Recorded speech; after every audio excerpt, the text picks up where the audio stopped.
Кога Олимпијадата во Сочи ќе биде отворена во петок, тоа ќе биде најскапата Олимпијада во историјата, зимска или летна. 50 милиарди долари е 4 пати повеќе од проценката на Путин во 2007-та, кога Русија ги доби игрите. Оваа разлутува многумина во Русија, вели Елена Памфилова од Transparency International. Because corruption got out of the hands, even those who shouldn't be taking money, shouldn't be stealing, shouldn't be... Корупцијата излезе од контрола, сите крадат. Во ваква ситуација, тешко е да се почувствува духот на Олимпијадата. А не требаше да биде така, вели аналитичарот Марк Галеоти. Кога Русија се кандидираше, се беше како што ќе каже Путин. Економијата добра, тој беше политички силен, Сочи требаше да биде голема прослава за нова Русија. Но економскиот растеж опадна минатата година на 1,3%.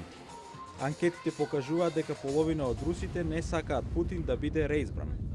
Сакајќи да покаже дека не е авторитарен, Путин го ослободи Михаил Ходорковски, неговиот ривал на декемвриските избори. Ему недавно задали вопрос. Нашиот закон дозволува председателот да биде на власт 10 години ако народот го сака. Тој неодамна кажа дека не верува оти треба да биде доживотен председател. Се надевам дека не се премислил. Но и странците не се многу расположени да одат во Сочи. Продажбата на влезници за Олимпијадата оди тешко. Има премногу загриженост за безбедноста, трошоците за патување се големи и Русија има закон против хомосексуалците.